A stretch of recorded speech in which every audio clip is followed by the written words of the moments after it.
Peace, peace, peace. It is unapologetically QI entering the building. Happy Easter to all that celebrates. Happy Sunday uh, to everyone. Well, as I told y'all, I'm chrono, I am chronologizing. I think that's the right word. But what I'm doing is I'm building up to a bigger story, right? I'm really trying to do some real journalism here because I see something, right? So the other the past few live streams I did, the situation with the Metcalf boys, and rest in peace to one of the twins, and Tracy. That was the young gentleman, Tracy Haynes Jr. That was a gentleman that popped off in the school in Florida and in Dallas, Texas, as well as Carmelo Anthony. Well, yes, I am looking at the violent aspect of it, but I'm also looking at the psychological aspect of it. I'm looking at the sociological aspect of it. And what I mean by sociological aspect of it, let's look at the school. Let's look at the parents. You know, the parents always get blamed. But let's look at the parents, the school, and the system around these children because they were all children. Even Phoenix Ikner, he was only 20. So, like I'm painting this big picture because, it's going to build up to a bigger story because I'm looking around the situations. I'm looking at the psychological and sociological aspects of it. And so, like I said, unfortunately today, and this wasn't even a good month after Carmela Anthony and the Metcalf boys, we have another violent school situation. So let me get right on into the story.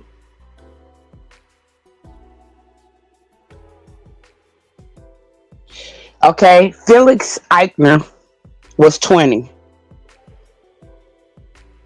and he was named the suspect. And we have to say the suspect, although we saw him commit the acts, right? We still have to say suspect and allegedly and all of those things because, he still has to go to court, right? And, so he's innocent until proven guilty. But on April 17th, which is almost like the anniversary of the Columbine situation, that other mass school shooting, the first historic mass shooting. It happened on April the 20th. And I believe that it was 1994. Forgive me if I'm wrong about that. But it was almost the anniversary, so much that a lot of the police officials was looking at him like a copycat. And I'm not so sure that it's not a copycat situation, and I'm not sure that they know that not a copycat situation. Because at first, a lot of them, especially in the state of Florida, were saying things like, let's not use his name. Let's not give him credit.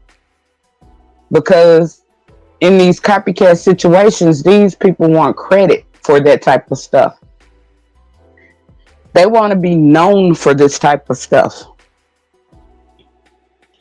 Well, I'm just going to get a little deeper into this guy's psychology by going into his story. But, the stepmom, whom he gained access to the weapon from, she stated that, she had been concerned about him leading up to this situation. Now, the stepmom is still a Florida. She works with the Florida Sheriff Department. And it was her weapon. And basically what it was is like with the state of Florida, or with that particular police department, they often renew their weapons. And when they renew their weapons, they give the officer the opportunity to buy the weapon that they used.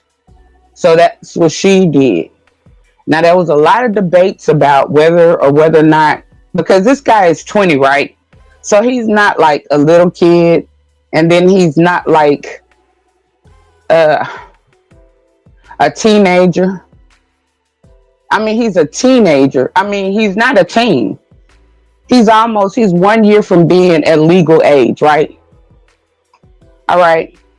So they were placing pressure or trying to place blame, or they're still going to try to place pressure or place blame, asking that, she have the weapon properly secured or locked up, and how did he gain access to it? And they're saying that if he gained access through breaking through a lockbox or something like that, then she won't face any charges or any consequences. In this particular situation, now, if she didn't hand him the weapon, if she just didn't hand it to him, give him permission to just use it, then I can't see how she could be held liable for that. Because, like I said, he was 1 year, and so he was going to be 21, and that's a legal adult in the United States. I mean, so although this was a school, and I'm going to say child, this was a young adult. This was actually a young adult. And I know still that he, like Carmela Anthony, like the Metcalf boys, like Tracy Haynes Jr., has never like really just paid a bill and had those adult responsibilities. In other words, he was still a child needing guidance and supervision. However, he was old enough to know better. He was old enough to know better. From what I've heard, he was a voter. And he was an avid Trump supporter. He's an avid Maga supporter. So much that a lot of his posts, a lot of the people who like went to school with him, or a lot of the people who knew him since his adult, a lot of the people that were on the campus stated that he used to make those conservative talking points. He was an avid supporter of the NRA. A lot of people just thought that he was a weapon lover, right? Because he was always defending that.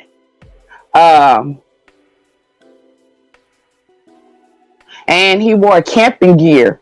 Like everything that he did, like he wore the camping backpacks. He wore the, what do you call it? The cargo type of, pants and stuff. Military type of clothing. Everything was military grade. He also supported the military. On the back of his backpack, he had, of course, he was going to be a avid police supporter because his stepmom, and I believe, I'm not 100% sure. Now I'm about to read an article, but I'm not 100% sure that his father was also a part of the police department or, you know, the judicial system when it comes down to police. I'm not 100% sure, but I'm going to read this article. It's going to go a little bit into his childhood. I told you about like the things that people have been noticing, like his character. He seems isolated. Like I didn't see any interviews where anybody came up and just said like, this was my best friend. Um, I didn't see where he had a closeness to anyone.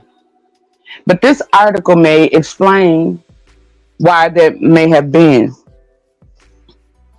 But the stepmother of Phoenix Ikner, the suspected, alleged Florida State University um, trying to find another word other than shooter, is speaking out. Oh no, I'm sorry. This is the mother of the suspected is speaking out. Anne Marie Atkinson, that is his original mother, that's his birth mother, told WPLG TV that she had been concerned about her son, her 20-year-old son, prior to the mass pupilling at the Florida college campus on April 17, when 2 people were unalived and 6 people were injured. I really wish YouTube would do something about these certain words that you can't use if it's used in a better fashion, because it's hard to keep in mind that we can't use those. But I have been concerned for him in the past, but I would never have thought that Erickson told her outlet, adding that she had been alienated from her son after a custody battle with his father, Christopher Ikner. So let's just summarize that. Anna Marie Erickson is Phoenix birth mom. They had some type of custody battle, which I'm going to read about in a minute. And she was separated from her son. But she's stating here that, she had some concerns about him leading up to the incident. So let's find out a little bit more. Erickson, who holds dual citizenship in America and Norway, was arrested in 2015 at Fort Lauderdale Hollywood International Airport after taking her son to Europe against his father's wishes, according to a probable cause affidavit obtained by People magazine.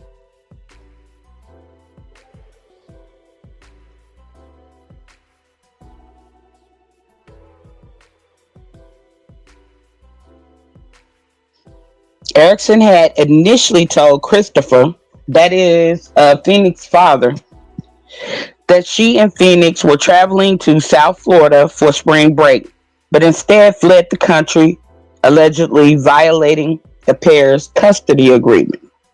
While away in Norway, Phoenix, who at the time was named Christian Gunnar Erickson, missed his school test, doctor's appointments, and medications.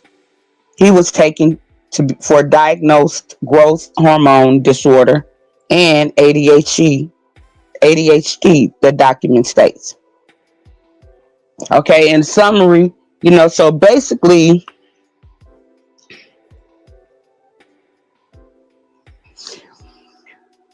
she tried to flee the country with the son. Now, I don't know if this was because she felt that the father wasn't doing a good job, or she felt that, or she wasn't doing a good job. But I have heard in passing that there was a situation of some abuse from childhood. I don't know if it was on a mother's behalf, father's behalf, or both. But basically, she was trying to flee the country with him. She made it as far as the California airport, and she stated that she was going to Florida. Uh, she was going to take him on a spring break to Florida. I don't know if this was a California airport or a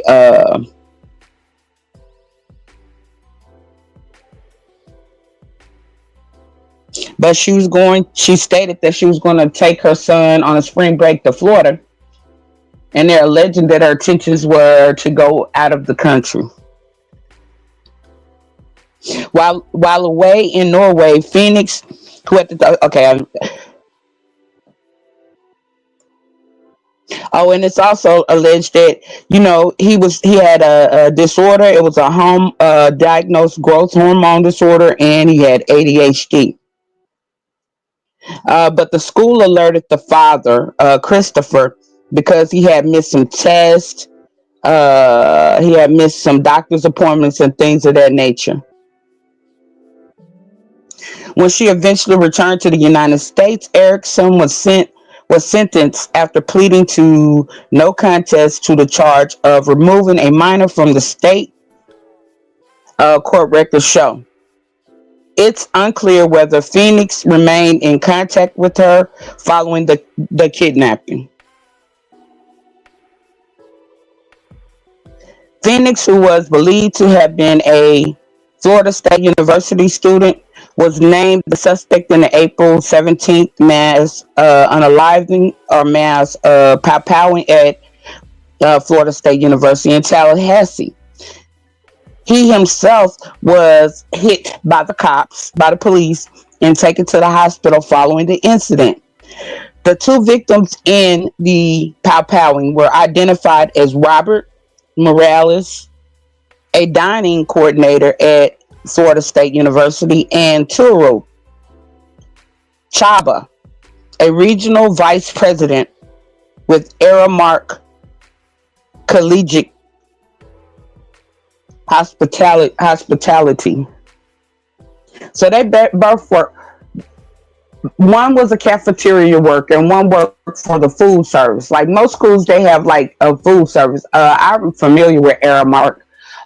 They have a lot of different kinds of contracts, especially at places like that, like companies, company buildings, corporations, and stuff like that. They have a lot of contracts to do, like the dining, the dining room or cafeteria aspect of it, or in some cases when it comes down to employees, like how you have a employee cafeteria or whatever, they have those type of contracts and stuff like that. I know they handle like hotels and different things of that nature, but this is like so both of them, they worked in the food service industry. One seems like he was directly employed with Florida State University, and one was, the food service contract coordinator. But Phoenix and both of these older men, which neither were students, so that's what I was making clear. They both lost their lives. They were both hit and lost their lives, because in total it was six, and then two lost their lives. So although this was an unfortunate situation, although rest in peace to those gentlemen, sometimes it's hard to say stuff like this, right? Because it's not like one life is more valuable than the next, but it's just like the only thing that I can look at, because it's like it's bad enough that those students had to um, witness that. I never, like, I didn't see that kind of stuff, that kind of violence until I moved into a certain area during my adulthood. And that's when I learned that certain places and certain neighborhoods and stuff I should move to, no matter how cheap the rent is. Because I think I was living in, I was living in a place, and and I was paying real high, for my rent. I lived in a, gated community, all of that. And one of my friends told me that they were paying cheaper rent. Now they were from this particular place, right? And then it was a nice place. It was like a townhome, 2 bedroom, a bathroom and a half townhome, patio. And I'm like, wow, you get all that for this? And it was half the price of what I was paying. So me, I was like, when my lease was up, I decided to, go and try to, move into that place to save money. I was like, I could save a whole $300 extra a month. Mm-mm. That was the most traumatizing living situation I ever lived in, because, they pow-powed every day. It was like, I was, I used to, the store was right at the corner. So, there was no need to just jump in the car and go. I used to walk to the store for exercise or whatever, right? And so, I walked to the store and I'm walking back, and on the way back, this guy, he stopped me. He said, "Do you have a light?" And I was like, "No." And then he just kept going, right? Or I kept going. The next thing you know, and I had like a white friend. His name was Jake, and he lived in the complex. He was my neighbor. And so after, I got home, got settled, I went over to his house or whatever to check on him or to blah, blah, blah with him. And, so we heard a bunch of noise outside. He opened the door.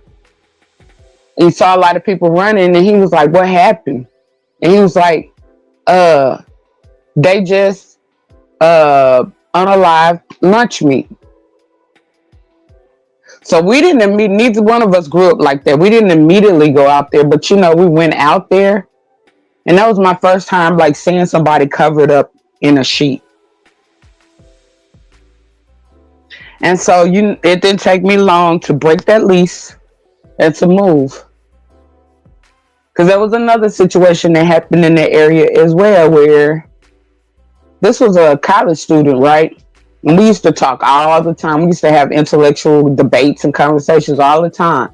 It was a lady, a girl. And the next thing I know, I hear that somebody done set her whole house, because she lived in a house, on fire with her in it. So she was unalived by a fire. So it was like, it was time for me to go. I had never lived around that, never been around that type of stuff. That in itself was traumatizing. Even though I didn't, the guy lunched me or whatever, I saw him. Like I didn't know him. But the mere fact that he spoke to me minutes before the situation happened, that spooked me. So I said all of that to say that it's bad enough that, these are young adults. They haven't even had an opportunity to go out and experience independent life, marriage. Some of them possibly didn't have children, travel, just the freedom of being an adult, right? And they're already traumatized. That's already a PTSD situation, or something that, a memory that they may have for life. Just like the students at the school in Dallas and the school in Frisbee.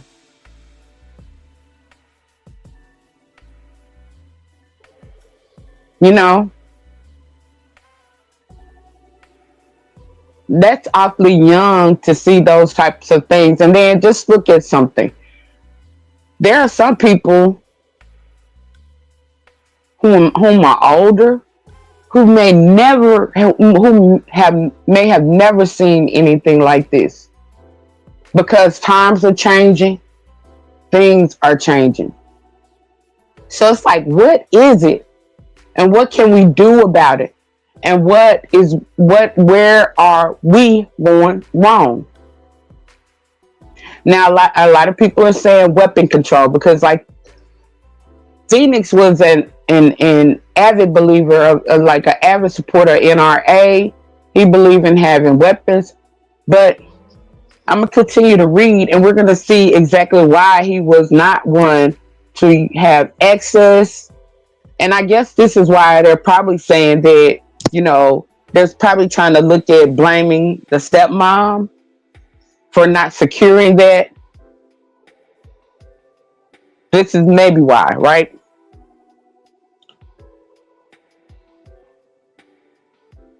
So Phoenix stepmom is Leon County Sheriff Deputy Jessica Ikner. Local 10 reported, citing at court records, he allegedly used her weapon in the unaliving, in the pow-powing, according to the press.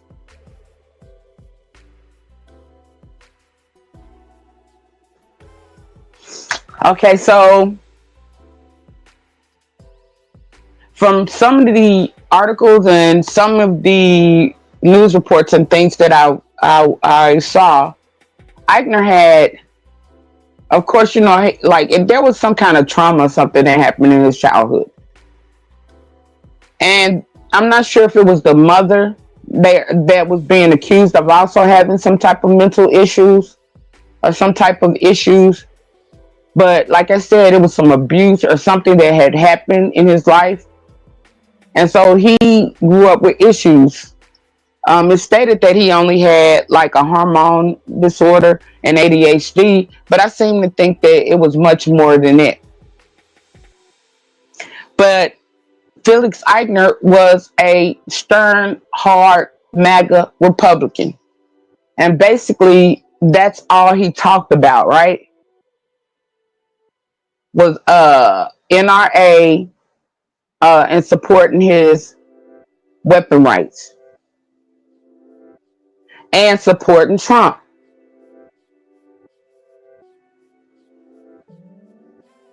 Now, my reason for saying all of this is Trump a part of the issue right now? Is Trump spreading a negative message right now? Are we going to have to see more of this because Trump is in office?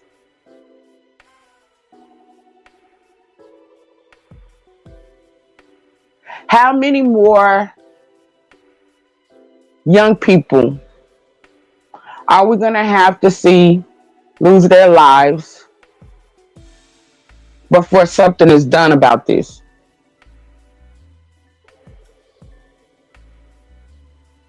How many? Because, like I stated, when I was coming up in school, I never had to worry about a lot of this stuff. I didn't hear about it, didn't have to worry about it. It was the last thing that I was thinking about. Yeah, we fought with our hands or whatever, you fights and different things of that nature. But I mean, never a violent situation. And then even when I was in college, and I think this was in the latter college years, you didn't start hearing about this kind of stuff, right? The most violent thing or whatever you might hear was pledging or something of that nature coming from a college campus. But in terms of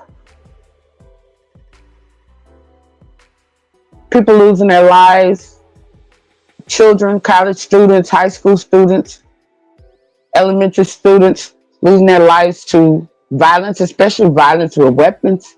We didn't hear about that. That was unknown. So there's definitely something we're going to have to do. Are we going to see a lot of our youth lose their life? Because,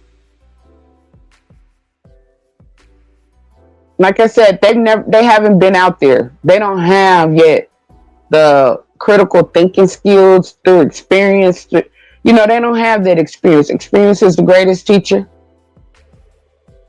They could be very, they could be easily influenced.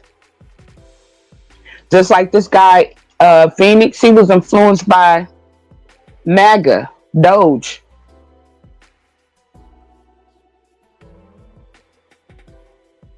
I can remember when I was at that age in college. During that time, that's when, you know, like the pro-black revolutionary revolution came around. And so I was a little influenced by that. And I'm glad that I didn't go down that path, like talking about. I was influenced by that. Life got, you know, I started, you know, getting into my adulthood and not having time for that.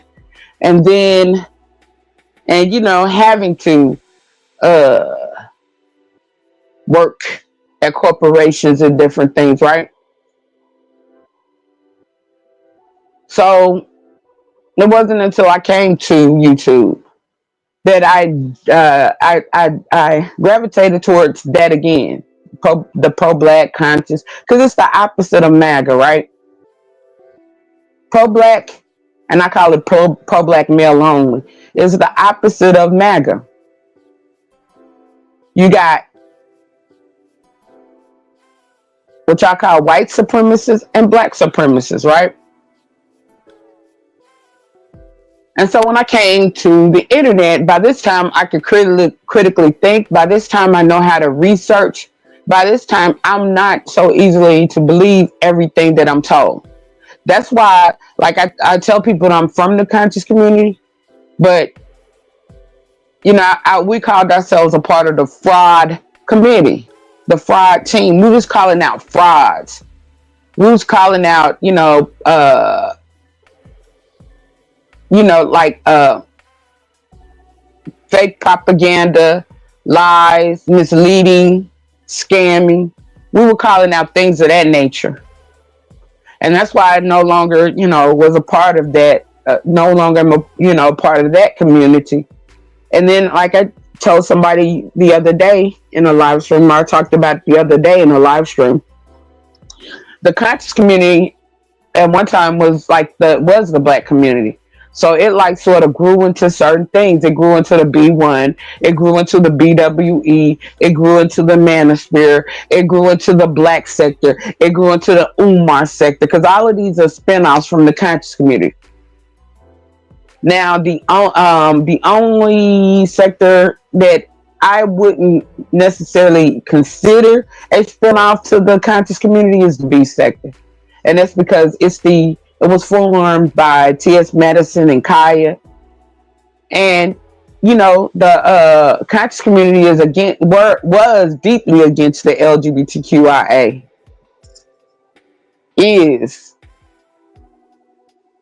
And they're definitely, they don't believe that women, most of these are deep religious, like Muslim, Moors, Hebrew Israelites, who don't think that women should have voices and women shouldn't have rights.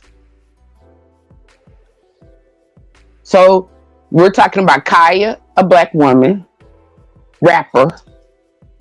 And then we're talking about T.S. Madison, a trans woman representative. So the beef sector definitely was not, like a spinoff of that. It was its own entity. And I think that's why it was more successful, because it was its own entity. And we live, we learn, and we grow. There were things back then that, I believe that I don't believe today because I live, learn, grow, research. I just didn't believe what I was told. And I keep an open mind. But as young adults, as children, they're easily susceptible to peer pressure. And so that's one thing that we have to keep in mind. That's why I say, is it us, the adults? Is it society? Is it the school? Who's failing the children? Who's failing the next generation? But that is why I'm bringing these things forward to talk about, because I think it's something that we need to focus on. A lot of people focus on who's to blame. It's always like, who's to blame? Okay, you see they're saying, okay, stepmom. Okay, well, she married a guy who had a child, helped try to raise him to the best of her ability, but this child already had issues. Is she bad for doing that?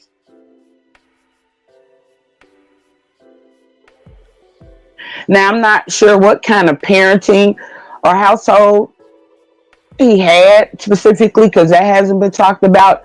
But it's like, why are, once again, just like society does, it's always got to be the moms. Like, notice in this article, the focus is on the moms. We hear Brescia Christopher, but like, it's just like, it's a Brescia Christopher when Christopher was the biological dad, not the stepmom. Christopher had more rights to Phoenix, not the stepmom. The original biological mom lost custody. So, like she said, that was only if she was a good parent. If it wasn't a situation where she was the one that traumatized him or whatever. But she could only do what she could do, like she stated in the article. She could do, there was only so much she could do.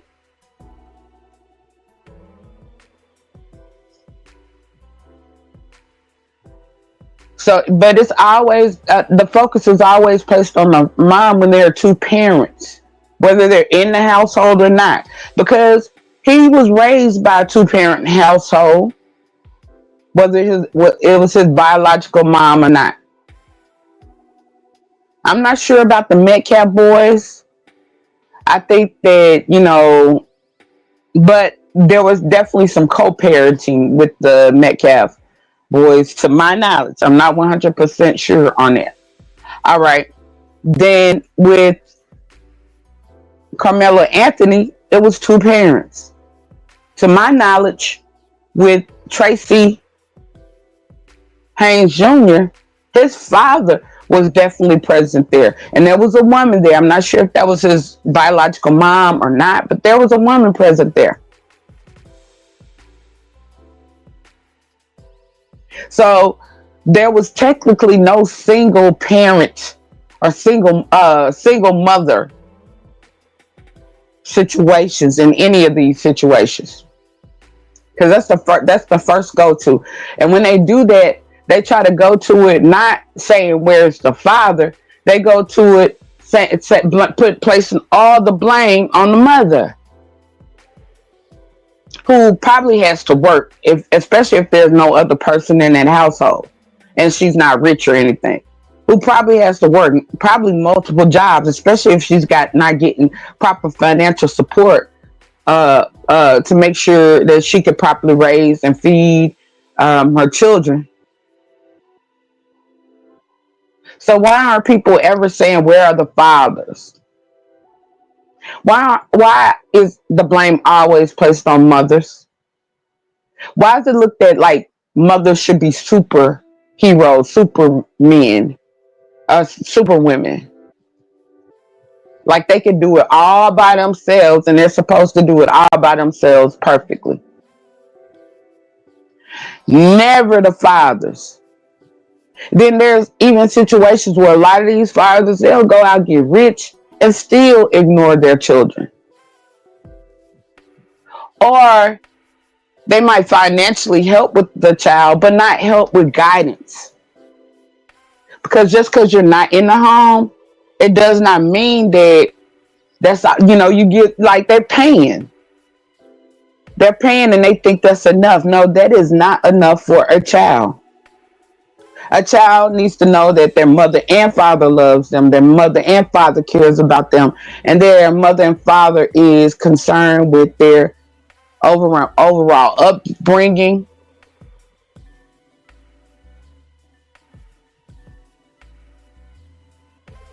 and life. But like I said, I just wanted to paint the sociological and psychological uh, picture. And I'm going to continue to talk about things as we go. A little later on, come on and talk about something else from a different perspective. So stay tuned. I'm already set up for that. And I'd like to say that I really appreciate everybody who supports me, who's uh, really interested in the type of content that I'm trying to bring, trying to be in my own lane. Y'all make sure y'all hit that like, subscribe, and even share. Help get me in if you like what I'm doing, or if you don't. Excuse me, my allergies. Something went up my nose. Woo. But if you like what I'm doing, or if you don't, help get me in the algorithm by liking, sharing, commenting. Help get me where I'm trying to go. I know I'm going against the grain or doing something different, but like help get me where I need to go. But until next time, it is unapologetically QI. Love, peace, harmony, food, clothing, shelter, all of that good stuff. Until next time, which is going to be a little later, I'm out. I'm going to take a quick break. Appreciate all of y'all.